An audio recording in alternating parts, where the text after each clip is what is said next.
Do you not think that if there isn't a significant shift on the battlefield, there may be a bit of a pivot in the political sphere? Therefore, change has to come from off the battlefield. It's either going to end from Ukraine in a position of strength or Russia in a position of strength. There will be no surrender on a battleship. The Donbass becomes this quasi-independent state that has an organization like KFOR or the multinational force and observers in Sinai in that area. Crimea is the same thing, where we have international peacekeepers there to make sure that they're doing the peace treaty.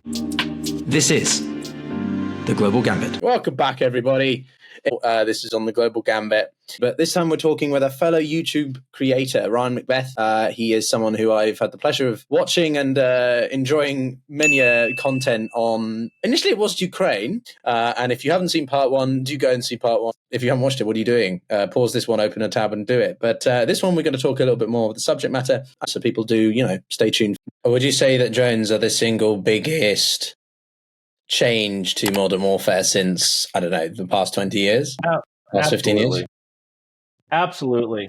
And not just that, but it's the single biggest force multiplier to forces that we've seen probably since the telescope, the spyglass. It's the biggest change we've seen since someone invented a device that you could put up to your eye and see further away, telescope or whatever. That just it allows you to find the enemy behind hills, inside buildings. Hey, can you imagine what Napoleon could have done with drones? Right, and he knew exactly where the enemy was going to be, or where the enemy was from behind 2 hills away. That's pretty darn amazing. That is a capability that just didn't exist 20 years ago. Yeah, at the small unit level. You had to be a really big country to have a surveillance apparatus, to have recon planes, to have scouts that are pushed out in front of you that are looking at different things. And now the average soldier can carry a small drone that has a loiter time of 30 minutes and can get over the next hill and get eyes on what's on the next hill. That is a huge force multiplier. But do you mean specifically in I don't think cyber is that useful. Warfare? Yeah, I'm just talking about kinetic warfare. I don't think cyber is that useful because for every cyber weapon, you have a cyber defense. And a lot of things are air gapped, and it's very difficult to get over that air gap. And there might be a way to do it with an insider threat. And I'm sure people will say, well, with quantum computers, you can change the electron. I mean, dude, for the most part, if you take your computer and you put that computer in another room and it's not connected to the internet, you're not getting on that computer. Now, the disadvantage is that computer is disconnected from a network, can't really do much. But if you separate out that network, then you're going to have a big problem penetrating that network. So I think for the most part, cyber defenses are just about as good as the cyber weapons that are launched against those defenses. And at the end of the day, you can do as much cyber damage as you want. A guy with a gun can control a hell of a lot more than a guy at a keyboard, right? At the end of the day, war is about forcing somebody to do something they don't want to do by killing them or threatening to kill them. So unless you're taking and occupying land by men with guns, cyber warfare is a component of war, and you might be able to do something like shut down an air defense system remotely or screw with their logistics or send out false or misleading orders. It is a component, but no one's ever going to win a war by cyber. That's just, I don't see that happening. That's like that fantasy of, oh, we can bomb them into submission. Like, no, cyber warfare is the new bomb them into submission. But we have to capture land. We have to use infantrymen and capture land and keep killing until they decide, you know what, this isn't worth it anymore. Reduce their ability to resist. So, yeah, the drones are the biggest common threat. Okay, and on that, let's talk Ukraine specifically then for a couple of minutes. You've done a lot of your focus on the technical military aspects of the war, and there was obviously the pretty just earth-shattering figure proposed by the United States that the Russians have lost 330,000+ troops. They could likely lose 500,000 by the end of this year if the current direction of the conflict continues. What is going on in your perspective in terms of, give us a little bit of the technical perspective of the Ukrainian military versus the Russian now? I mean, I read one report that it suggested, I think it was CSIS, a think tank in DC, said that it would take upwards of 20 to 25 years to demine eastern Ukraine, given the Russians' defensive fortifications, which have slowed the counteroffensive. What do you think about the current conditions of both? I think that both armies are like Rocky and Apollo Creed at the start of round 15 in the first Rocky movie. They're both pretty battered. Yeah, they're both pretty battered, and Russia just doesn't have the. Russia might have the troops and equipment to actually perform a breakthrough, but they can't stage them because the second they stage them, they're going to get schwacked by HIMARS or by artillery. And so you're not really seeing the kind of large counteroffensives that you would think Russia would stage, because they don't have the coordination to do it. And if they mass their troops to actually do a breakthrough, they're going to get schwacked. The Ukrainians, on the other hand, they do have the ability to stage troops.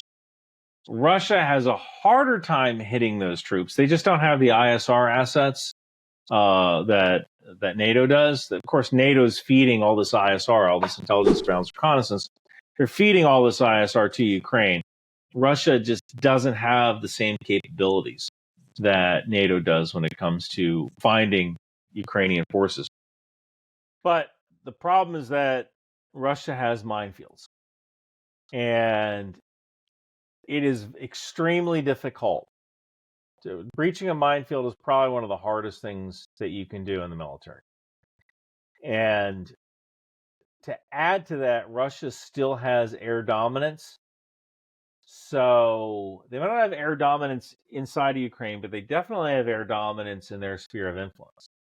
So the second Ukrainians do launch attacks, they can get helicopters in, those KH-53s, alligator helicopters, attack helicopters, and they can start firing at these Ukrainians from long range using attack helicopters, and the Ukrainians can't shoot those attack helicopters down because they don't have the air cover that can do that. So they're both nations are in pretty dire straits.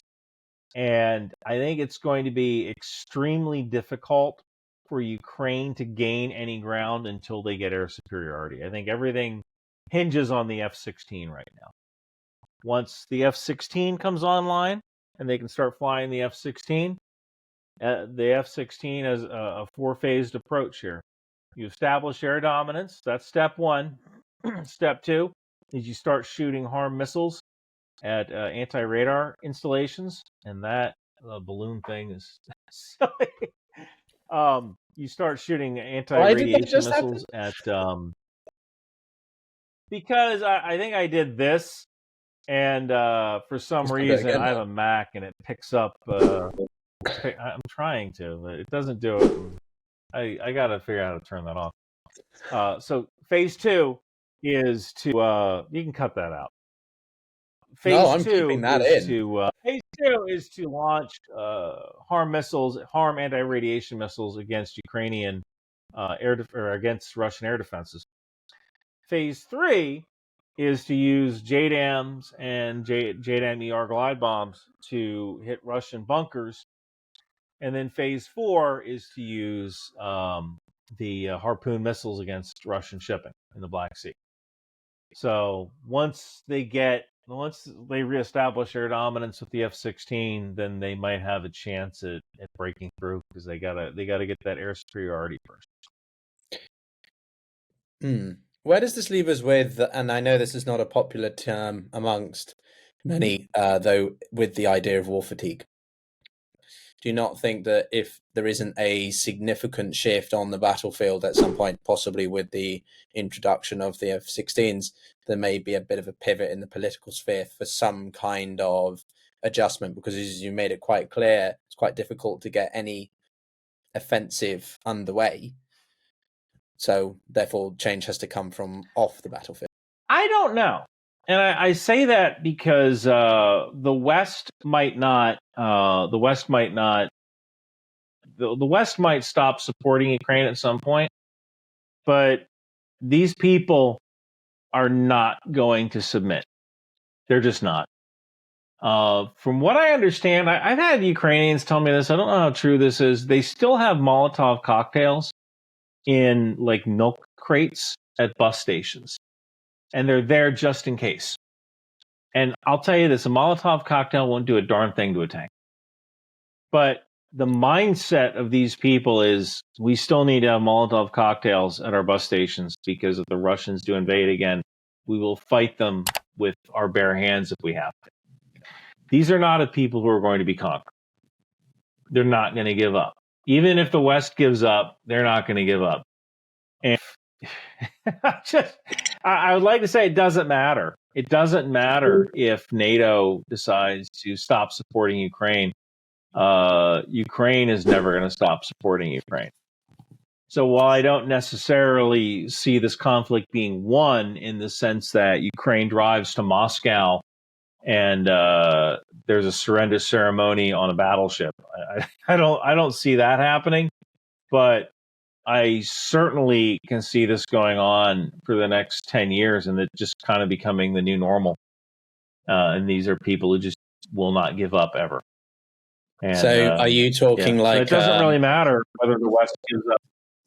Mm-hmm. But are you talking then, what about a sort of a scenario, I've thought about it, like a bit of a DMZ thing, a highly, highly heavy militarized area along the current front lines, of Donetsk, parts of Zaporizhia and Kherson, and it's like a North Korea, South Korea thing, but they're technically both still at war because there's never been an armistice, let alone a peace negotiation. Is that what you sort of mean? And no, what I see is I see this ending. It's going to end in one of two ways. It's either going to end from Ukraine in a position of strength or Russia in a position of strength. There will be no surrender on a battleship. But I can see Ukraine and Russia coming to the peace table with Ukraine in a position of strength. And then what we have is the Donbass becomes this quasi-independent state that has an organization like KFOR or the Multinational Force and Observers in Sinai in that area.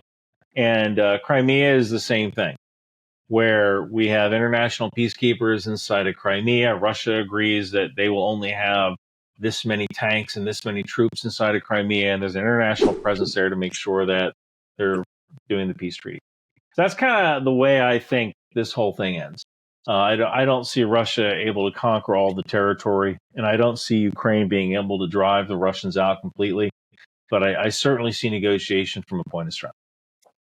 And what do you think that this does for, I don't know, the militarization of others? I don't want to go too geopolitical because I know it's you focus on the other aspects. What do you think this does for just militarization? Because we've got Poland militarizing like, oh my God, Sweden's about to join NATO. The reallocation of government expenditure towards military budgets across much of the global North, North Atlantic is significantly changing again. Do you think that we're going to just live in a more securitized, militarized globe from now on? Without, going into Taiwan and all the areas that might be hotspots.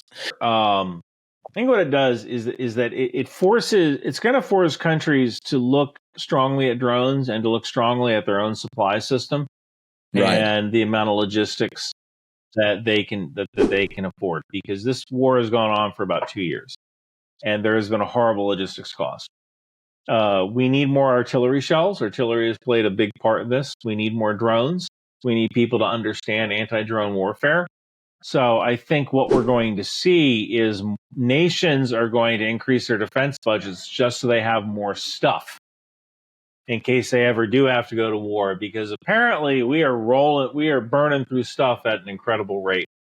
And there just isn't the infrastructure right now to support the kind of weapons expenditures that we're seeing in Ukraine.